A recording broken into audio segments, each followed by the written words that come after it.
The New York Jets may not be playing for anything as far as playoffs, or maybe they are playing for something as far as draft pick, but there are individual players on this team that have a lot to play for, and that's going to be a big focus of this episode as we talk about the top 5 players with a lot to get done, not just this week, but going through the rest of the season. So we're going to talk about that here on Flight Plan. We're also going to get into Tyrod Taylor's back in the starting lineup. Obviously, we covered that earlier in the week, but Aaron Glenn has now spoken about that, and Brady Cook as well. We'll talk about Brandon Stevens, get you ready for the Ravens game, and of course, picks at the end. So a lot to get to. Thanks for joining us here on Flight Plan. I'm Tim McMaster. He is Zach Rosenblatt. Please like the show wherever you're watching it or listening. Welcome to the Baggage Handlers on YouTube. Love you guys. Thanks for checking us out again. I know it's short notice, but hopefully we get some good numbers today. Give us a 5-star review and give us a comment too. You know what? We're almost to the holiday season here, Zach. So it's time to get the comments going. We should do what we've done in the past, which is, I think, I'll say it now, between now and the end of the year, at the end of the year, we can go through and we'll read the best comments in the review section on Apple. To get the numbers going there. The other thing I will say is that we are closing in a little bit on the next milestone of followers on YouTube. So let's keep building the YouTube numbers as well. How are you doing? I think I'm doing better than you. You're sick, right? Yeah. Do I sound like I've been smoking for the last week? Yeah, it's not good. Well, I see in the chat we have a few listeners who are also sick right now. We got Michael Dunn has COVID, and Will says he's off work because he's sick. So yeah, it's my daughter had this for like 2 weeks, and then I finally got it, and it's not great. I had no voice yesterday. If you had said we have to podcast yesterday, Zach, it would have been a solo effort because I had nothing. But it's coming back a little bit today. Hopefully, talking through this doesn't ruin it again. I mean, we could have mimed, I guess, the whole episode if that would have helped. There you go. Yeah. All right. Do you want to get right into the 5 guys with the most to prove the rest of the season? Yeah, sure. Let's do it. All right, let's do it. We're going to do, this is alphabetical order, I believe we're doing here. A.D. Mitchell, number 1. Yeah, not a lot new to add about him, but I just say, like, I was more encouraged than maybe the consensus about him, just because he like really impressed me in terms of his ability to get open, his athleticism. He showed it with going against Christian Gonzalez for some of that game and getting open. And, he had 2 drops. There was another pass that Justin Fields missed him pretty terribly, but there's something there if they can get him to work on his focus and reeling in those catches that are catchable balls. Because if you want to be a starter in the NFL, you have to make those catches. And so, I'd say out of this group, I'm most intrigued by him because there's more opportunity at wide receiver to win a starting job for next year than any other position. They clearly wanted him in that Sauce trade. So, he's on a rookie contract. So it'd be really, really good for them if you can go into next season and be like, okay, we have Garrett and we at least also have A.D. Mitchell, who we believe has the potential to be a pretty good player. So I'm, as the season goes along, he gets more snaps, gets more reps with now Tyrod, who throws a really good deep ball, by the way. So that could be a good match. I'm just curious to see how that goes. Cause I think, Fields did throw the ball to him. It wasn't all Fields' fault, but I feel better about the chances of Tyrod delivering the ball to A.D. Mitchell than I did with Justin Fields, obviously. And I'll say the coaches have been raving about A.D. Mitchell. They're very high in his potential. Tanner Angstrand today, we talked to Scott Turner, the passing game coordinator, Aaron Glenn the other day. This group is really, really high in his talent. And so we're going to find out how good they are developing wide receivers because we don't really know the answer to that yet. You're on mute. Could you tell, or was it just no? No, I'm just kidding. I lied. We're not going to go alphabetically. We're going to go by position. So from A.D. Mitchell, we go to John Mechie. Yeah, Mechie, he was impressive this last game. I thought he was pretty good. He was getting open. He had the touchdown catch. I don't know if he deserves all the credit for that because the guy fell, but he had another big catch later in the game. And it's like I just said with Mitchell to a lesser degree because I don't envision him as like a no doubt number 2 or number 3 guy, even probably with his ceiling. But if he can just be a depth piece at wide receiver, then you go in again. You don't have to completely revamp that room. Where if you could say, okay, we have Garrett, A.D. Mitchell, and Mechie. Maybe A.D. Mitchell and Mechie aren't like guarantees for anything, but we don't have to feel like we need to overdo it at wide receiver and overpay somebody or whatever it is. And so they need to add a no doubt number 2 receiver, I think, whether that's the draft or or free agency. But after that, I think there's jobs to be won with those two guys, and however they work the margins and things like that. So he's another guy that he played the most snaps out of any of their receivers last week, which is surprising. It seems like Arian Smith's honestly fallen behind these guys, which isn't great for him. So those two have a chance. Like I said, I mean, Mechie is technically going to be a free agent this offseason, but there's no reason to think he couldn't play his way back onto the team. There is a common thread through the first three of these, which is new faces here, which makes a lot of sense. Got to impress when you're new on the scene. So up next, Jarvis Brownlee. Yeah, I think he came out of the gates really strong and surprising in those first couple of games where he's brought like such good energy, big hitter, making plays as the nickel. I think the last couple of weeks he's fallen back into his bad habits that he had in Tennessee, which includes the penalties. I don't have the numbers in front of me. Let me pull this up actually real quick because he's had a lot of penalties the last couple of weeks, and that was the biggest criticism against him over there. And here, let's see, I got it here. He had 3 penalties against the Patriots and 3 penalties against the Browns. Like that's 6 penalties in 2 weeks. That is not good. Not only that, but he had the play where the receiver Demario Douglas catches it. Brownlee doesn't secure him on the ground. And so he gets another like 15 yards. Like that was just, poor awareness. And I still think he has talent. He's young. I think we forget already that he's only in his second year because they traded for him. And a lot of times when you trade for a guy, it's just like, I don't know, I feel like it's in your head that they're a veteran or something like that. But he is still learning. He's getting reps that not a lot of 5th or 6th round picks, whatever he was, get. I still think you go into next year feeling like he's your nickel, but I think he needs to, over these last 7 games, prove that he's, again, like your no doubt nickel corner, because we don't know. There's another guy on this list we're going to talk about. Brandon Stevens, the only one it's funny to say if you had this conversation before the season, but Brandon Stevens is the only one I feel absolutely confident going into next season as like a starting caliber guy that we can like feel like good about that, like as we sit here right now. Other guys have to prove it, and that includes Brownlee. He needs to bounce back from these games. He needs to grow from his mistakes. I think he's a guy in this locker room that they really like, but he's a guy that the coaching staff, if they're a good defensive backfield coaching staff, which I think they are, or at least they should be, he's a guy that I have my eye on that should go into next year a lot better than right now. All right, and another guy in the secondary, A.Z. Thomas. Yeah, that's what I was just alluding to. He missed last week because of a concussion. He'll be back this week. He showed some flashes. There's been some mistakes, but he's still early in his when they drafted him, the idea was he was going to be a project this year. I don't think the plan was to really play him much. The season went off the rails, and you trade Sauce Gardner, like the combo of those two things, and you speed up the process a bit. But yeah, he's out of these guys we're all mentioning, he's the one that, like, in theory, he should be their starter as their cornerback 2 next season. But if we go through these next 7 weeks and he doesn't show that he deserves that, they have to at least look into other options this offseason. Whereas if he plays as well as they're very high in his potential, and if he plays up to that talent, then you don't have to invest as heavily in the cornerback position this offseason. And so it's going to be really telling. And, it'll be, if they can go into next season feeling good about their top 3 starters at corner, like they did all those years with Sauce and DJ Reed and Michael Carter, like if you can go in feeling like that level of confidence, maybe it's not a Sauce level confidence because you don't have like the no doubt shutdown guy, and maybe you're still going to try and get a corner like that. But I think if you have 3 solid cornerbacks, you can feel pretty good about it. I do think I have more concerns about the schematics and the coaching on defense this season, frankly, than all the players. I do think the talent level has gone down quite a bit. I don't know that Steve Wilkes has always put them in position to best succeed. And so, maybe a new scheme might help some of these guys in some ways, but I have a close eye on A.Z. Thomas's development going forward, I would say. All right, and then the 5th guy that you have is a little different than the others. We talked about those other guys being new to the team or being, young first year players. It's Jamien Sherwood.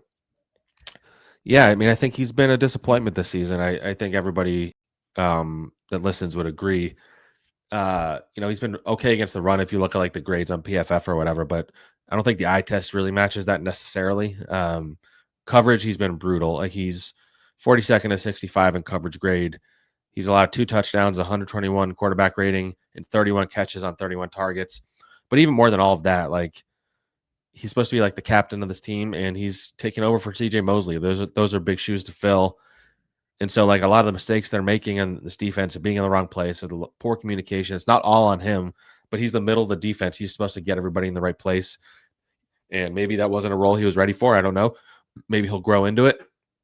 But he needs to show over these next 7 games that he can be their no doubt middle linebacker to where you don't have to feel like you either have to overpay Quincy to bring him back or you don't have to go out and draft somebody early or you don't have to go out and pay another linebacker because you're not sure that Jamie and Sherwood can like do what he needs in the middle of this defense. And I have my eye on, and actually at some point we're going to do an offseason pod. I think they're going to try and sign Alex Anzalone this offseason, the linebacker for the Lions, because him and Aaron Glenn are like best friends, and he knows Aaron Glenn front and back. And so that would help fix a lot of the issues. But I do think him and Sherwood are kind of redundant in a way. So I'm curious to see how that plays out. Sherwood's not going anywhere. His contract makes it so if they get rid of him this offseason, they lose money. And so I don't see them doing that. I still think he can be a good player, but he's a big reason why this defense has been disappointing because he was supposed to be someone they were built around. When a team is where the Jets are, everybody has something to prove as far as the roster goes, whether it's to stay put here or to impress somebody else or to stay in the league. But A.D. Mitchell, A.Z. Thomas, John Mechie, Jarvis Brownlee, Jamie and Sherwood, Zach's picks with the most on the line here this weekend going through the second half of the season. All right. Tyrod Taylor at quarterback. We talked about this a lot, obviously, in the earlier pod this week, but it was almost fully from the Justin Fields angle of what to do with Justin Fields and all of that. So now that we're actually getting ready for the Jets to take on the Ravens on Sunday, you have Tyrod. So we've seen him this year, obviously before the injury. What Tyrod do you expect to see again? Is it the typical thing where he might have 3 touchdowns and 4 interceptions, but he's going to throw the ball deep and maybe this offense is more fun? Yeah, I mean, you just never know what Tyrod you're going to get is kind of how it goes with him. But I just think you have a professional quarterback who knows what he's doing out there. He does hold on to the ball too long. He does have some health issues in terms of staying healthy. I mean, he would have been their quarterback already. He was going to be their quarterback for that Bengals game. And then Fields had the whole emotional thing when the week of Woody, which feels like a lifetime ago. And, Tyrod, to a degree, is trying to show that he still has something left in the tank, so teams would still want him next year. I don't think he has plans to retire. And, broadly speaking, people view him as a quality backup quarterback, and there's a lot of spots from the NFL that they could use him. But I think this is him trying to show that he deserves like a Joe Flacco type of shot to play for a team. And so he's going to be highly motivated. His teammates love him. I think he's a good leader. I think he is not going to be afraid to throw the ball, which has been the issue with Fields. I think he goes through his progressions a little bit better. And ultimately, and this is the cliche that it's a cliche at this point because I keep saying it, like they need to evaluate everybody else on offense, and Tyrod is better served to do that than Justin Fields. The fear now is that Tyrod, as it always happens because he has really bad luck, gets hurt again, and you have to play Justin Fields as soon as this week, in theory, because he's going to be the QB2, is what Aaron Glenn said. Brady Cook is not ready for that, I guess, in their mind. Although Glenn did leave the door open to that becoming a thing later. We could talk about that later. Yep. But I'm curious to see how he looks. I'm curious to see how Tyrod looks. He's, this is a team he's familiar with. They drafted him. They haven't changed a lot in terms of, their scheme that's changed because they have different coordinators and stuff. But John Harbaugh's still the coach, and he was the coach when Tyrod was drafted and played on behind Joe Flacco and all that stuff. And so, I just want to see an offense that takes shots downfield, isn't afraid to throw the ball, still leans on the run. They're still a running team. You have to run the ball. You're going against a defense that's improved quite a bit. And so I'm skeptical Tyrod's going to 300 yards, 3 touchdowns, no picks, but who knows? The Jets are weird like that. And that sometimes they'll randomly have a game like that. So. But positive net yards and probably more than 60 yards passing. Yeah. Actually, what I'm most curious about, Tyrod, is how the play calling looks. Like we saw it to a degree in Tampa, but I think Tanner Engstrom was still finding his footing. It was early in the season. I'm curious to see how Tanner does with a quarterback. Maybe he's more confident in calling passing plays for, and how that affects. They had some design QB runs. They didn't have enough of them probably, but will this get Breece Hall involved more in the passing game? Will this, will he show a little bit more creativity when he just believes the quarterback more? And I think they will, but that's going to be a big test for him as well. Yeah, one more thing to keep an eye on for sure. And you mentioned Brady Cook, and this was the comments from Glenn this week. Still developing. There's been a plan for him from the very beginning. I want to make sure we do what's right for him. Who knows? We'll see what happens as the season progresses. I'm not promising anything, but he knows exactly what his role is when it comes to this team. I'll say right now, Tyrod's the starter. I mean, that quote is pretty clearly indicating that like they have a plan to ramp up his involvement, I would think. But like by the end, there's no sense of throwing him out there right now. I think maybe you get to the end of the season where it matters less and less. I could see the argument for not playing him because you see what Brady Cook's like in practice. If you're watching him and you're like, I don't think he's actually going to help us evaluate these guys, then you don't throw him out there. But I want to see what he has, even if it's just one game, one quarter, whatever it is. Like even if it's week 18, I hope they play him at some point just to see if there's a backup in him that you can develop and keep around in the future and things like that. But I mean, the fact that he went out of his way to say like we have a plan for him. I don't know. I'm not saying we're going to play him anytime soon or whatever the implication was, but I think it's headed that way to where he's the number 2 at some point. I don't know when that'll be though. Well, he's the number 2, assuming that Tyrod stays healthy. True. Well, I guess he'd be the number 2 either way. He'd be at this point. If Taylor gets hurt, Justin starts again, and Brady Cook would then be the number 2. All right. Brandon Stephens heading back to Baltimore this week, and man, it's been kind of a roller coaster. Brandon Stephens signed the big contract. A lot of people, Jets fans, said the Jets paid too much. Now it's their number 1 corner, so the money actually kind of makes more sense as far as roster building goes. But according to PFF, the highest graded cornerback in the NFL since week 4, Zach, he has really turned this season around after some struggles in those first few games. Yeah. I think he's shut a lot of people up, and you haven't heard a lot of the noise about him. I still think he has his moments sometimes maybe where he makes a play where you don't really understand what he's doing. But I'm just looking at the rankings right now. Yeah, I mean, he's graded pretty well across the board overall, tackling, run defense, coverage, and has he even given up a touchdown in that stretch? He gave up 1 touchdown. Yeah, he's just solid. Like he's just been a solid guy. He's become kind of a pseudo leader on this team. And there's something to be said about not evaluating guys too quickly in the beginning of the season, just letting, it's hard for, I guess, if you're a team that's not a contender right away, I should say. Like if you're a team that's trying to win, you sign a free agent, you need them to play well right away. But he was a guy they were taking a flyer on essentially. I know the contract looks big. It's really not if you look at it relative to starting corners. But he was a guy that needed some development in the sense that like his issue in Baltimore was the turning the head around thing and the awareness. He was always like tight with the receivers in terms of coverage. That was always the story with him, and he just couldn't turn his head around. And so he didn't make turnovers, and he hasn't done that here, but nobody has because they have 1 turnover and no interceptions the entire season. But yeah, he's been a really pleasant surprise and looks like a prudent signing in retrospect, and someone I think is better suited as your CB2, obviously. And so that's why, we were talking earlier about Izzy Thomas, what he can show. They might still have to pursue a corner either way because you need a number 1, but he's solid. He just gets the job done. He's a pretty good tackler, and I've been impressed. And this will be a good test. Lamar knows who he is. Those receivers went against him in practice every day. Like it's the same group, so it's going to be an interesting matchup for him this week. Do you think that if he hadn't shown what he's shown since week 4, do you think they would have traded Sauce?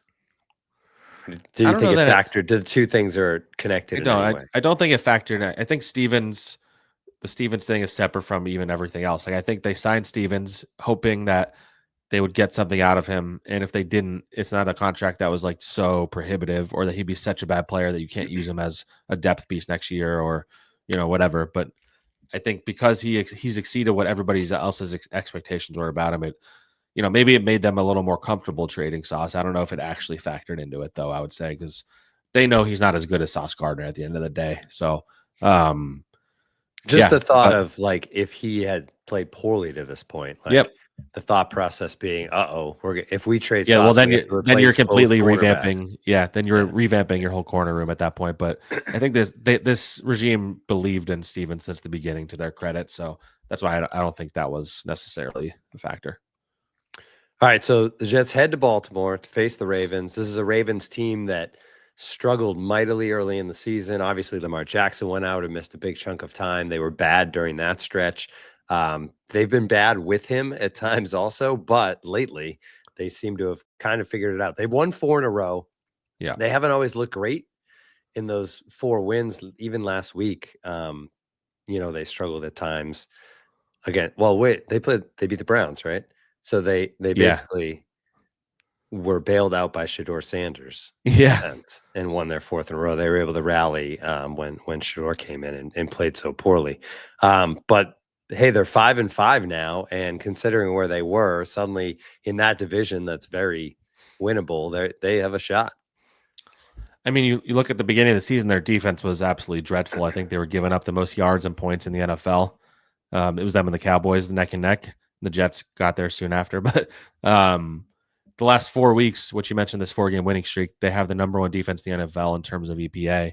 Their defensive coordinator has gotten really clever with his blitz packages and his pass rush, which is going to be interesting with Tyrod. This should be a pretty good test for the O-line. They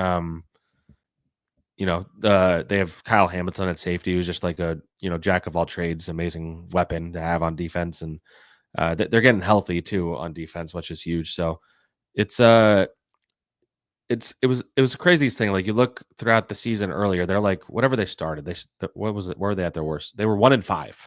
You look at them at 1-4 and 1-5, they were still the favorites to win their division.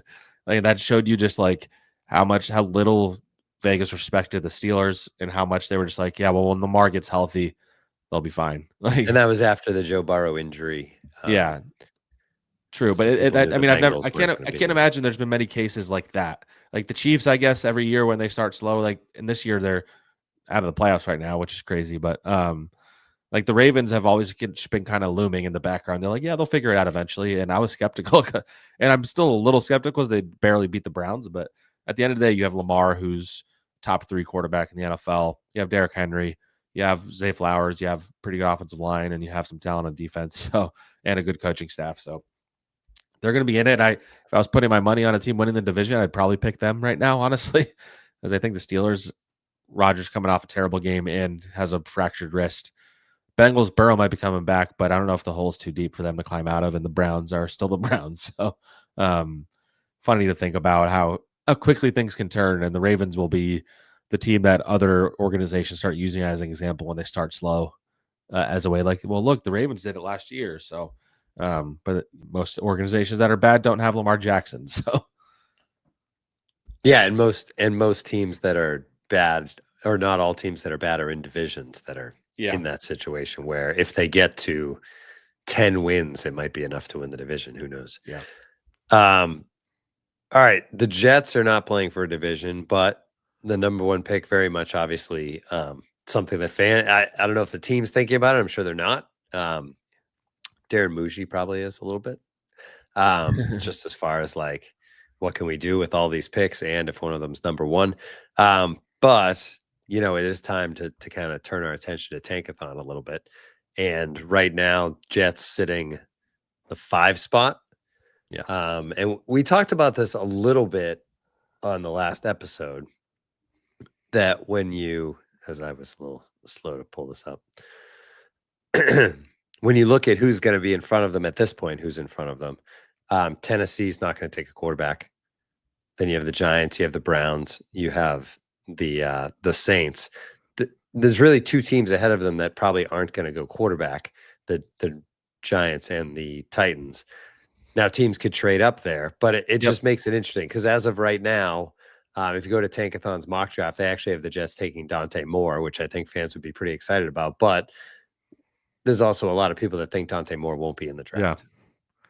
Yeah. That's kind of the X factor, is if whether Moore goes in the draft. I mean, things could change always, as they always do with these. But if all 3 guys are there, then I think you feel pretty good about the Jets' chances. But if they're at 5 and they don't trade up, there's a real chance they miss out on a guy. I mean, the Raiders are right nipping up their heels, and they look terrible. Like, they look like an absolute disaster to a degree that I did not expect with Pete Carroll.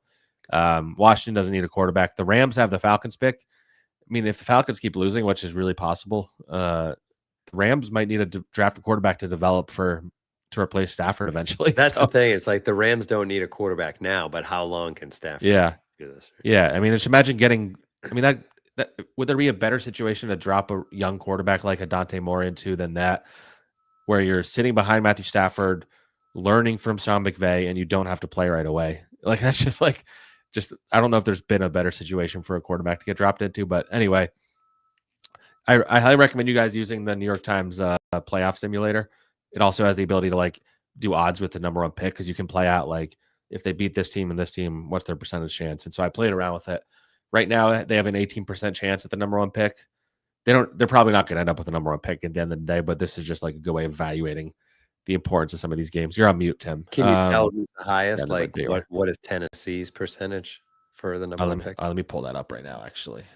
Let's see here. Titans are right here. They have them at. They have a 44% chance to get number one pick, so pretty far behind the Titans.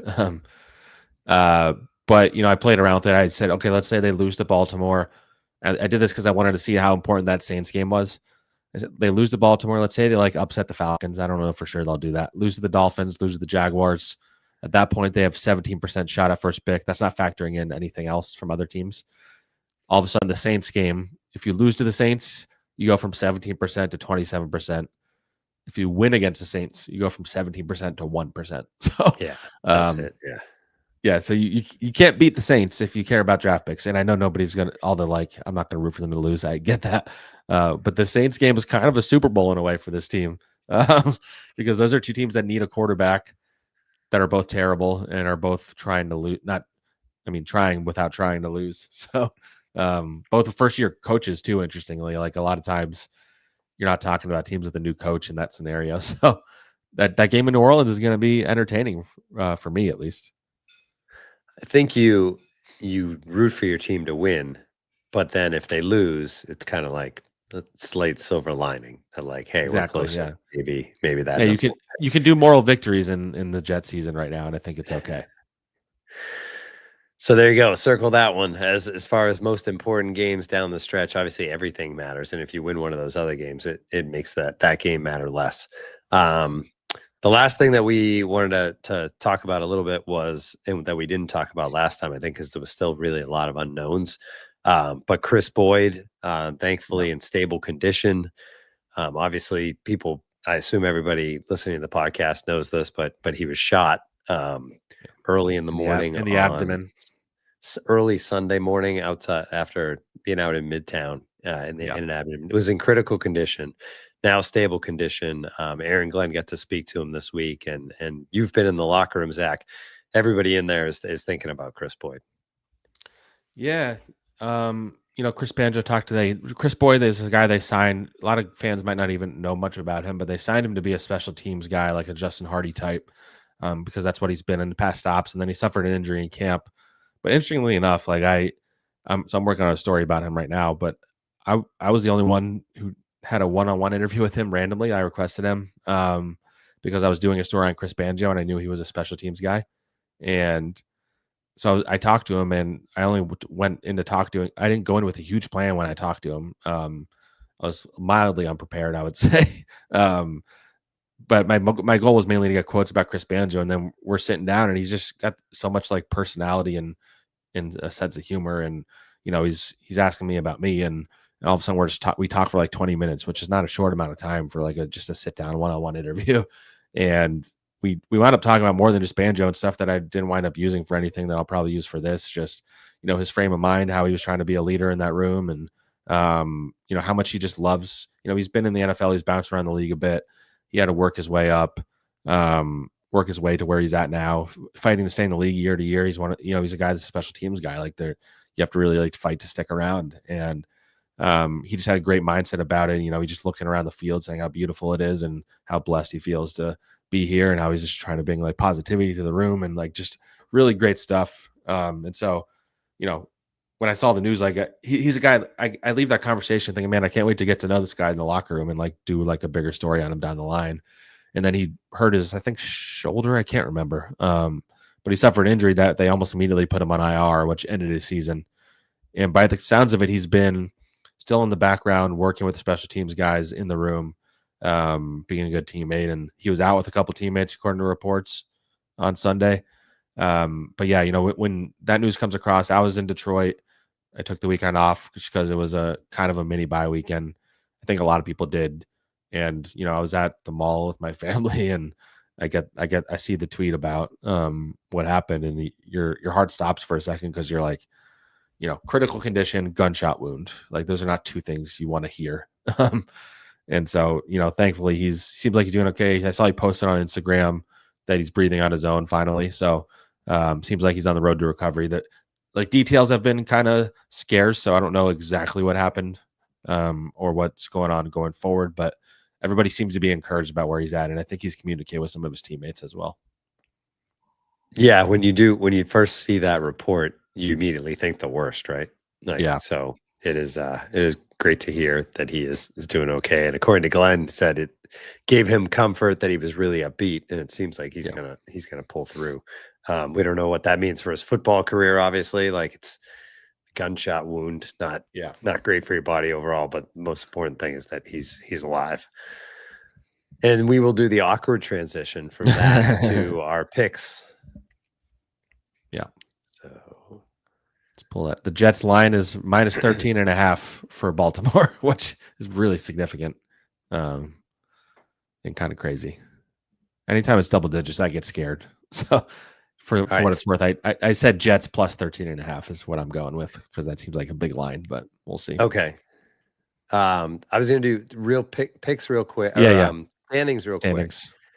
Johnsy had been in front for a long time. Like, it felt like it was almost like a wire to wire type thing. But he had a rough week. Really, his 2 out of the last 3 weeks have been rough. He had 6 in week 9, 6 points. Bounced back with a 14 in week 10, which is big. That's seven, right? And then another 6 points in week 11. So he drops out. He's only 2 points back, so only 1 game off the pace.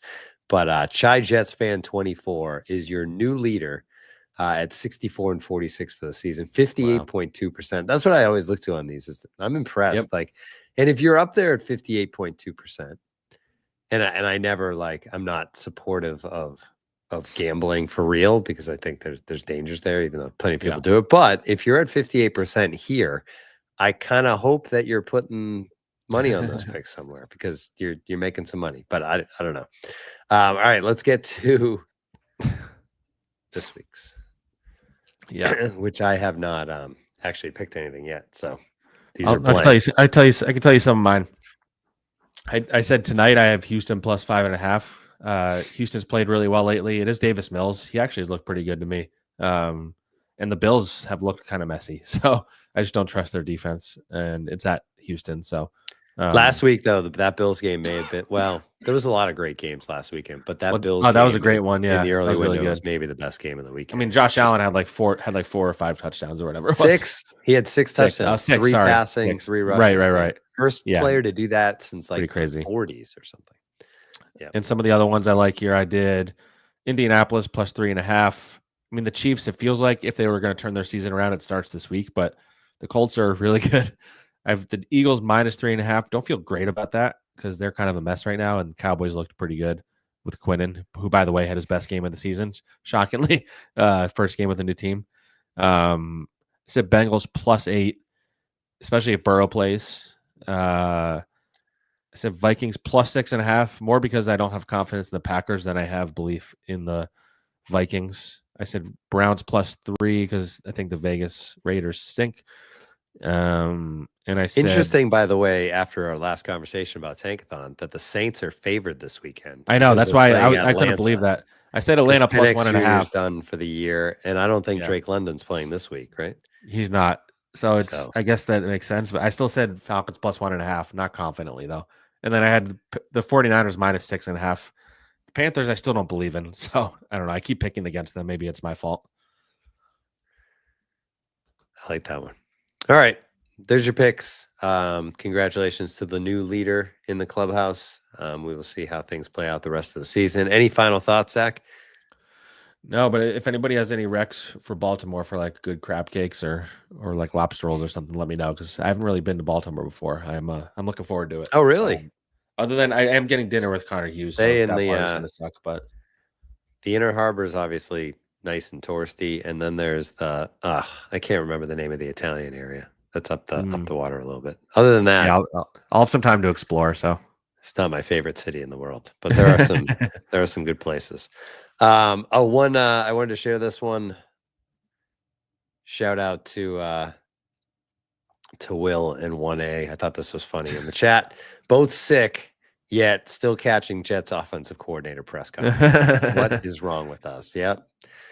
You said it, Will. Sickos. All right, that's going to do it for us. Hopefully when we come back and recap the game next week, I will have a voice and you won't have to listen to this. Thanks to everybody for tuning in to another episode of Flight Plan.